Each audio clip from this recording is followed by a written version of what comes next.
మునగాకు పొడి అండి. ఎలా చేసుకోవాలో ఏమిటో చూపిస్తాను.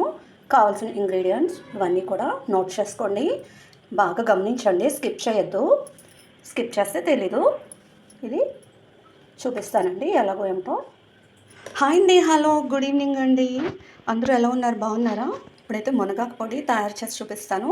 మునగాకు కావాల్సిన పదార్థాలు చూద్దామా. ఫస్ట్ అయితే మునగాకు అండి, అలాగే మినపప్పు అండి, అలాగే శనగపప్పు అండ్ సాల్ట్, జీలకర్ర అండ్ అలాగే పసుపు అండ్ వెల్లుల్లిపాయలు, ఎండుమిరపకాయలు అండి. ఇవేనండి కావాల్సిన పదార్థాలు. ఇప్పుడైతే మీకు కొలత కావాలి అంటే ఒక గ్లాస్ మినప్పప్పుకి హాఫ్ గ్లాస్ శనగపప్పు, 4 బౌల్స్ మునగాకు వేసుకోవాలి. అండ్ అలాగే ఒక కప్పు ఎండుమిరపకాయలు నిండగా తీసుకోవాలి. సాల్ట్ తగినట్టుగా వేసుకోవాలి, ఓకేనా. జీలకర్ర 1 స్పూన్ అంతే, ఎక్కువ వేసేసుకోకండి. ఇప్పుడైతే ఎలా తయారు చేయాలో చూపిస్తానండి, స్కిప్ చేయొద్దు. ఇప్పుడైతే సారీ అండి, చింతపండు చెప్పడం మర్చిపోయాను. ఇప్పుడైతే శనగపప్పు వేగించుకుందామండి. డ్రైగా వేగించుకోవచ్చు, కొంచెం ఆయిల్ అయినా వేసుకోవచ్చు, అది మీ ఇష్టం. చూడండి శనగపప్పు వేస్తున్నాను.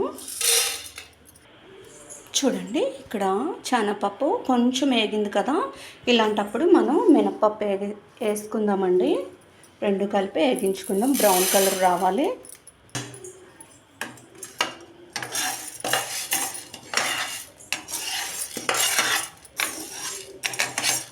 ఇది దోరగా వేగించుకోవాలండి, సన్నని మంట మీద కొంచెం దోరగా వేగించుకోవాలి, లేకపోతే చాలా బాగోదన్నమాట, ఓకేనా. మాడిపోతాయి, హైలో పెడితే మాడిపోతాయి అన్నమాట, ఓకేనా. ఇప్పుడు కొంచెం బ్రౌన్ కలర్ వచ్చాక మనం 2 స్పూన్లు జీలకర్ర వేసుకుందాం. చూడండి అయితే ప్లేట్లోకి అయితే తీసాను కదా. ఇప్పుడైతే మనం ఎండుమిరపకాయలు వేసుకుందామండి. ఇంకా కొంచెం ఆయిల్ అయితే వేసాను. ఇవి కూడా మనకి మంచి బ్రౌన్ కలర్లోకి రావాలి. వచ్చాక ఆపేసుకోండి. నెక్స్ట్ మునగాకు వేసుకుందామండి. ఇవి వేగాక చూపిస్తాను. చూడండి ఎండుమిరపకాయలు వేగిపోయాయండి. ఇప్పుడైతే మనం మునగాకు వేసుకుందాం. చూడండి ఇది శుభ్రంగా వాష్ చేసుకున్నానండి, చక్కగా ఆరబెట్టుకున్నాను. క్రంచీగా రావాలండి మునగాకు అనేది. చూడండి ఎండుమిరపకాయలు చక్కగా వేగిపోయాయి. అండ్ అలాగే ఇంకా సాల్ట్, వెల్లుల్లిపాయలు ఉన్నాయి, స్కిప్ చేయకండి. ఇది చక్కగా వేపాక చూపిస్తా. చూడండి మునగాకు ఇందాకలా నిండుగా ఉంది కదా, ఇప్పుడు చూసారు కదా, ఆఫ్ అయితే అయిపోయింది. ఇంకా వేగాలి, క్రంచీగా వేగాలన్నమాట, మిక్సీ పట్టాలి కదా. మీకు ఇంకా కావాలి అంటే ఒక కప్పుడు మునగాకు తీసుకున్నాం కదా, అందులో హాఫ్ కప్పు కరివేపాకు తీసుకొని కలుపుకోవచ్చు. బట్ నేను తీసుకోలేదు కరివేపాకు, ఎందుకంటే మునగాకు ఎక్కువ డామినేట్ చేస్తే బాగుంటుంది. కరివేపాకు వేస్తే మళ్ళీ ఆ టేస్ట్ కొంచెం వేరేలా మారిపోతుందని నేను ఇక్కడ ధనియాలు, కరివేపాకు యూస్ చేయట్లేదు. ఓన్లీ మునగాకు మాత్రమే నేను యూస్ చేస్తున్నాను అనమాట. ఎప్పుడైనా మీరు మునగాకు ఎక్కువగా తెచ్చుకున్నట్లయితే ఫస్ట్ అయితే ఇలా మునగాకుని శుభ్రం చేసుకొని ఇలా క్రంచిగా వేగించుకొని మెత్తగా పౌడర్ చేసేసుకొని ఒక డబ్బాలో పెట్టుకొని చక్కగా మీరు ఫ్రిడ్జ్లో పెట్టేసుకోండి. ఎప్పుడు మీకు మునగాకు పొడి అయిపోతే అప్పుడు మళ్ళీ మనం పొడి చేసుకోవడానికి యూజ్ అవుద్ది. అప్పుడు ఏముంది, ఓన్లీ ఇవి ఒకటి వేగించుకుంటే సరిపోతుంది అనమాట. ఎప్పుడు ఫ్రిడ్జ్లో పెట్టుకోండి, మునగాకు మంచిది కదా. చూడండి క్రంచిగా అయ్యాక నేను చెప్తాను. చూడండి ఎండుమిరపకాయలు అలాగే చింతపండు వేసాను.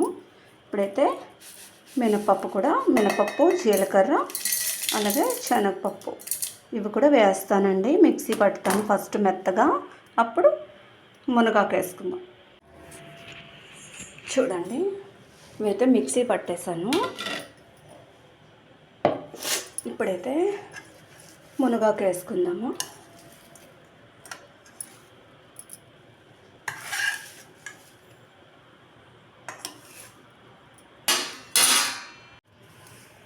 చూడండి, మునగాకు వేసుకున్నాను కదా.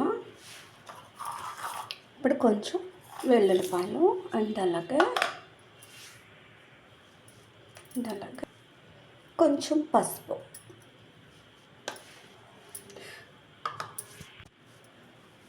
వేసాను కదా. ఇప్పుడు సరిపడగా సాల్ట్ వేసుకుందామండి.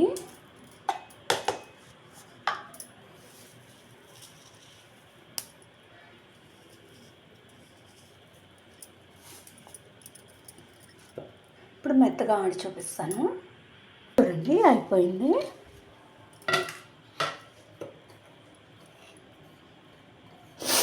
భలే ఉంది కదా,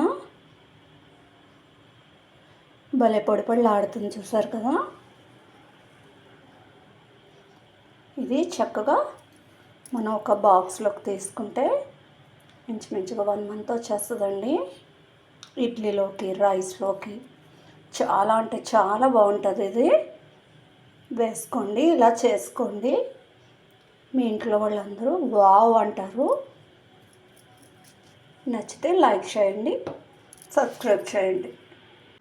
మునగాకు ఫ్రై చేసుకున్న, పొడి చేసుకున్న పాలు తాగనవసరం లేదు. కావలసినంత కాల్షియం శరీరానికి వస్తుంది. కాబట్టి ఎముకలు దృఢంగా తయారవుతాయి, గుల్లబారకుండా ఉంటుంది, విరగడం, ఎముకలు విరగడం అటువంటివి జరగవు. ఇంకా ఆస్ట్రియోపొరోసిస్ రాకుండా చూసుకుంటుంది. అలాంటి సమస్యలు రాకుండా రక్షిస్తుంది అనమాట. టోటల్గా ఇదొక ఔషధ గని చెప్పుకోవచ్చు. మీరు గమనిస్తే దీంతో వేల రకాల ఐటమ్స్ తయారు చేసుకోవచ్చు. ఇంకా ఐరన్ శరీరానికి అందిస్తుంది, బ్లడ్ చేరుతుంది అనమాట శరీరానికి. అలాగే పప్పు చేసుకోవచ్చు, ఇంకా జ్యూస్ చేసుకోవచ్చు, ఇంకా చాలా మనం తయారు చేసుకోవచ్చు అనమాట ఈ మునగాకుతోటి.